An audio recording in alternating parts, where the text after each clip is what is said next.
Today, I want to tackle something a little different, guys.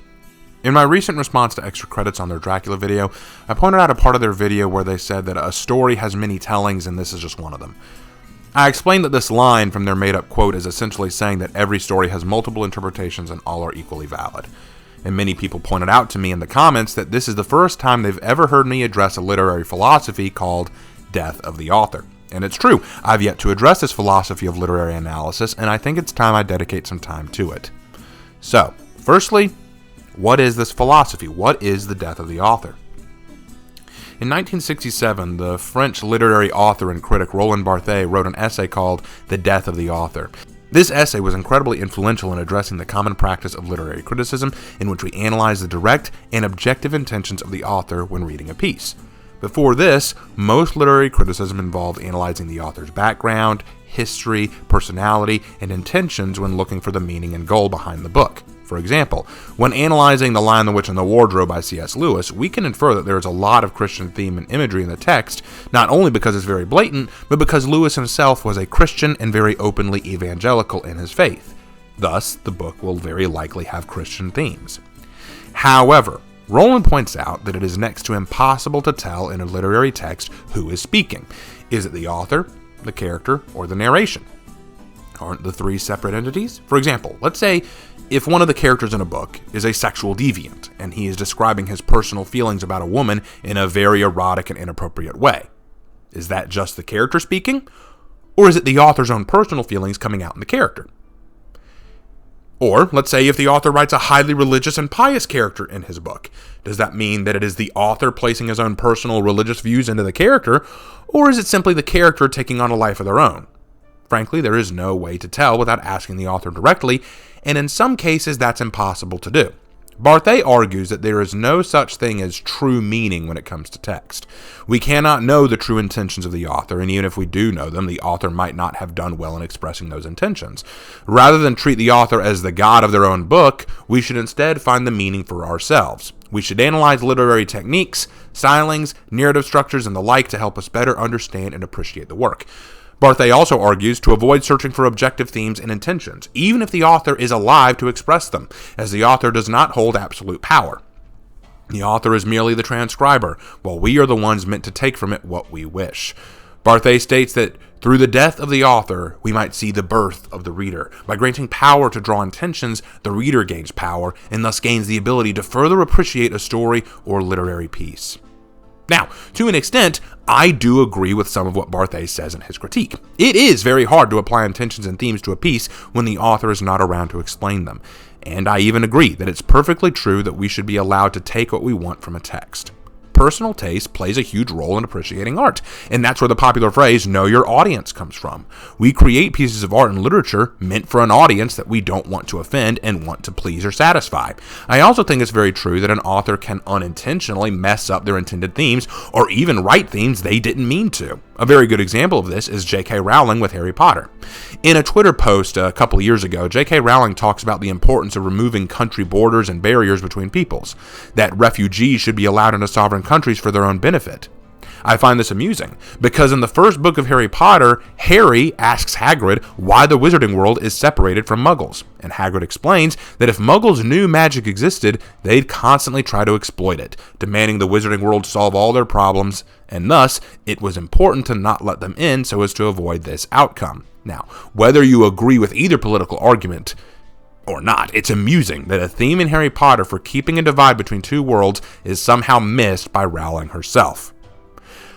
I also think that there are times we do need to keep the author separated from their books or stories. In recent years, it's been popular for people to attack authors like H.P. Lovecraft and J.R.R. Tolkien in their works. Lovecraft was a known racist and xenophobe, so people like to harass his work and look for the themes of bigotry in his writing, thus making his writing seem lesser. While others call Tolkien a racist and bigot himself because he was Christian and he didn't write multiple real-world races into his world and other such nonsense. Now, it's clear that racism did not fuel his writing, but people want to attribute that because of their own personal interpretation. I think that there is indeed cases where the work must be divorced from the personal beliefs and positions of the author, because they believe, hey, this person thought blank, therefore blank must be in their work, therefore I hate it. We should not automatically assume that. So, as I said, to some extent, I see the merit of the death of the author philosophy. But with that said, I see flaws in it as well, particularly in modern-day literary discussion and criticism. For starters, giving full power to the reader and removing the intentions of the author completely can irreparably ruin the piece. Take the book 1984 by George Orwell, for example.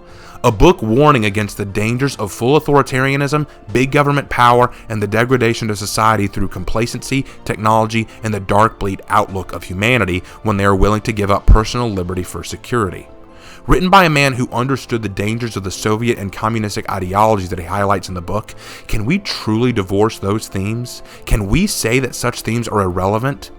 See, by divorcing Orwell's intended theme from the book and only allowing the reader to take what they want from it, we can now damage the story as a whole. Need proof? I literally heard an English professor in my college try to argue that 1984 was written to teach the dangers of rebellion, that from his reading of the book, the main characters trying to break the rules and avoid Big Brother was wrong, and we should learn that it's easier and better to submit to authority and not to spark the ire of those in power. Do you realize how haunting that idea is, and how much Orwell would cringe knowing that this was how his book was interpreted? But I'm aware that 1984 is considered by many to be propaganda, so that might not be the best example. So let's go back to Dracula, which Extra Credits did their video about. In their video, they argue that Dracula was about repressed sexuality and gender. Now, to their credit, we can't know 100% what Bram Stoker's themes were intended to be, so by Roland Barthes' logic, Extra Credits is free to draw this interpretation from the classical work. But see, there's a line between personal interpretation and education. Here's what I mean by that. If the power to interpret a piece lies in the hands of the reader, then there cannot be a teacher. See, the teacher, by even trying to teach the interpretation of the book, is now taking power away from the reader to take what they want from it. Therefore, Dracula should not be taught, because who is Extra Credits to tell us what to take from it? That's our choice, not their choice. And if you follow this train of logic even further, there is now no objective theme to take. If everyone's perceived theme is their own to take from the work and is equally valid, then no one can ever say, that's wrong. You have no right or power to. The author doesn't even have that power because the author is not the god of their work, merely the transcriber, as Barthes explained. So we can't even bring Bram Stoker back to life and say, hey, Stoker, what was your intended theme of Dracula? Because even if he gives us his 100% honest answer, we can't say, oh, well, we'll take that. You're right. No, because as said by Barthes, the author is just a transcriber, not the god. His intentions should not be factored in. This is why when I was an English teacher, I taught the themes and intentions accepted by the scholars of Stoker's time and later scholars who read and critiqued Dracula. I read carefully and compared what I found to what they found. Then I taught what those themes were that were accepted to my students. Then I challenged my students to share what they thought. In the final test I did, I had them answer a few questions about what were the accepted themes, what are some themes of Dracula, and how do we know that those were accepted themes, like look for evidence in the text where we see those themes shown. Then, as a final essay piece, give their own personal thoughts on a theme or aspect of Dracula that they thought, and explain why they thought it. By allowing them to understand the accepted ideas of the text, and then draw their own conclusions to compare and contrast, I can better perceive the author's intentions while allowing for new findings and understandings. So you see, Extra Credits is free to their personal interpretation, but not if they're going to educate us on the text, which they seem to be doing in the video. In that case, they must be objective and share findings from other scholars and researchers as well as their own. Heck, even a SparkNotes reference would be acceptable, but they don't do that. He just says, this is one of the themes of the book. Deal with it. And I think, well, where did you get that? What are you basing that on? I think that's a personal interpretation, and I think maybe we should draw and look at some other scholars and sources. Now, leaving Dracula aside, I also disagree with Barthes on a few other points, such as his point that we shouldn't consider the author's life, their time period, or their experiences when understanding a book. Sure, these things aren't always essential, but they can provide context to certain pieces of writing. Take The Adventures of Huckleberry Finn, for instance, a book banned in several public schools and libraries because it has the N word used many times. But why is the word there, though? Well, an understanding of Mark Twain's upbringing would show the reader that he grew up around people using that word regularly and wrote his story in a time period where it was not an uncommon term. But if you take your own personal interpretation, then you can now misconstrue the intention of the book to be racist, and thus you deem it unfit for reading. And therefore, a brilliant piece of literature is taken away from young readers because of our personal interpretation and our disinterest in pursuing academic integrity, honesty, by at least considering the author and his position, time period, and intentions.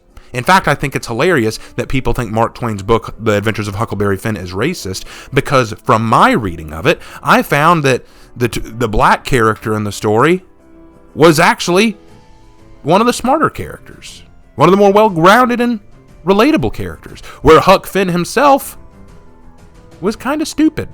But, again, just a thought. You hear what you're saying? Selling people and using them for slaves ain't right, huh?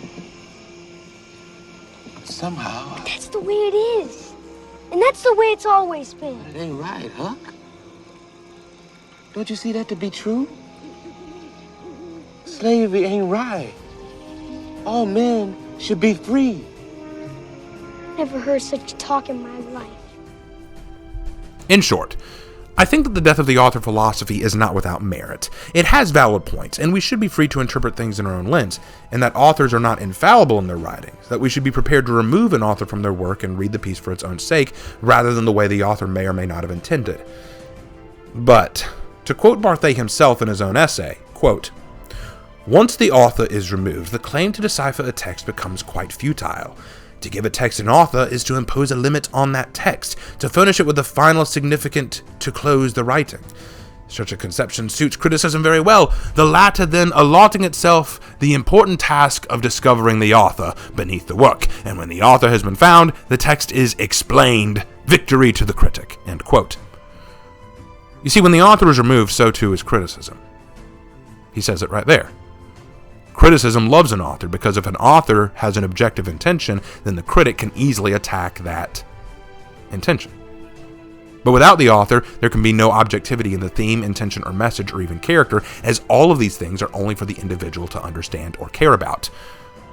Were this the only flaw, it might be forgivable, but many have used this philosophy to push new ideas into old works, pushing non-existent xenophobic ideas on The Lord of the Rings, pushing racism onto The Adventures of Huckleberry Finn, etc., and then telling us to take all of these applied things and call them valid.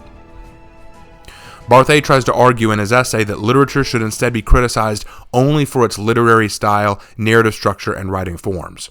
All of the things we can apply objective quality to. And I even agree with Barthet that these things should be critiqued and analyzed. Quite often we get so caught up in what a piece means that we don't bother to understand the structure the piece takes or the literary devices used in its construction. For example, I don't really admire the Colosseum of Rome for what it means, but rather how it was built. So too should we look at literature and art. But I can't help but feel Barthet would be shocked to learn that even in these things, objectivity is becoming almost meaningless to the general public. When every man is a god, then every piece lacks value, for the value is only bequeathed by those willing to offer it. See, people used to tell me, well, write what you want, man. You should be proud of whatever you write. Write what you want. But if my thoughts, intentions, and goals with writing are irrelevant as an author, then why should I write what I want? Why should I impose my thoughts, themes, and desires in my art when those things are to be irrelevant in the creation? Here's an example. I wrote a book a long time ago called Metamorphosis, in which a young man wakes up turned into a girl through unknown means. In his journey to turn himself back, he learns how people knew him, learns of family drama and difficulty that he was unaware of, builds new friendships, understands old ones, loses some friends. He learns about difficulties in his life that he was unaware of earlier, and discovered that the social position he'd been in before was far different than he thought, so that when he finally does turn back, he has a new understanding on his life and an understanding of how to fix some of the problems he faced. I wanted this story to be an out-of-body experience, a story of self-discovery, exploring themes of maturity, family values, and overcoming personal demons of inadequacy. But do you know what half the people who read it thought? They thought it was a fetish book. They wanted Chase, the main character, to stay a girl. They wanted him to stay that way. They wanted him to have a sex scene and get pregnant, or maybe build a lesbian relationship. All of these things were never going to be in the book. I had no desire for them to be in the book. That was never the intention. It was never my goal to have that kind of book there. But what I wanted for the book is irrelevant because, as Barthay says, intention, theme, and value only matter to the reader. Thus, I am incapable of telling these people they are wrong. I have no power to correct them. And that is the greatest flaw of Barthay's argument, so I've seen. Removing all power from the author can destroy a piece very quickly, because while the author might not be the god, the story cannot exist without their guiding hand. To me, if they can have a say in what the piece intends, then they should be allowed a say. There's a simple question that must be asked, and it goes like this. To all of you authors out there, when you write a story, do you write what you want to write, or what you think others want to read? If you write what you want to write, then how do you know it will matter what you wanted to the reader? And if you write what others want to read, then how do you know you will be proud of your work, especially if it's not received well? This, in itself, is the true problem I see in the death of the author philosophy. If the death of the author philosophy is to be taken seriously, then the author should only write what the public wants to read, because it will not matter what they want to write. What they want to write and their intentions will have no relevance in the end goal. It will only matter what the readers find in it. And you just have to hope that the readers discover the intentions you wanted.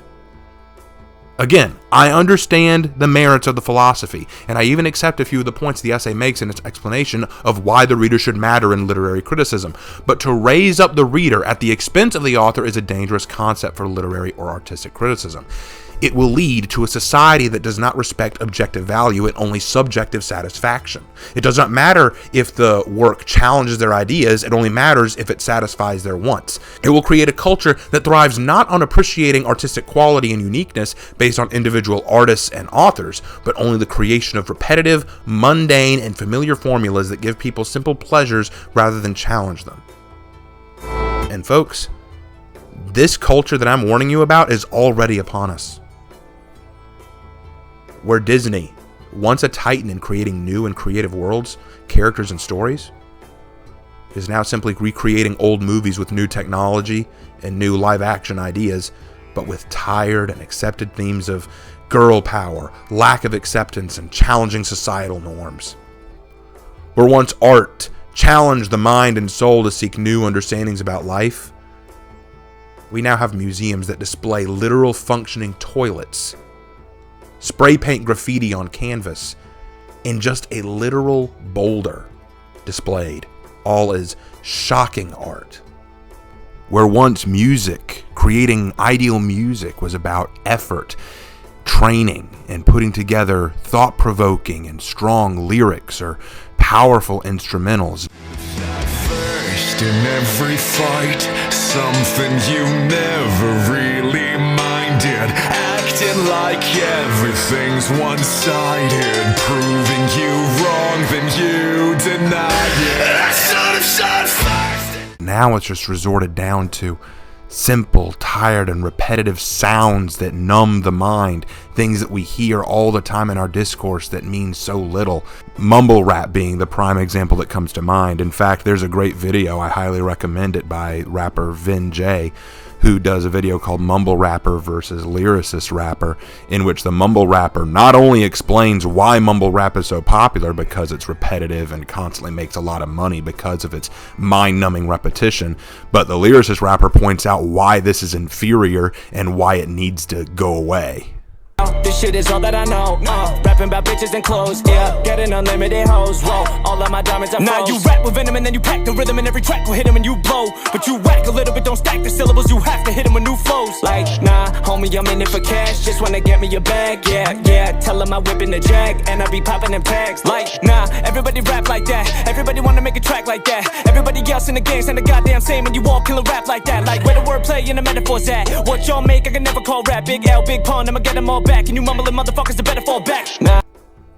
Effort, thought, provocation, and care, intention that used to go into art, writing, in music is fading, because it's no longer about understanding intention or understanding objective quality. It's about what's familiar, what the masses prefer, what is popular, what sells. Because it's, as Barthes said, not about the author's intentions or about the quality of those intentions. It is about what audience perception is and what the audience chooses to take. People are afraid to be challenged nowadays. They're afraid of provocation or the new or the changing. They care about what is familiar. In this world where the public dictates art and literature, mundane repetition blossoms. Because when you try to please the masses, you please no one. So yes, you have killed the author.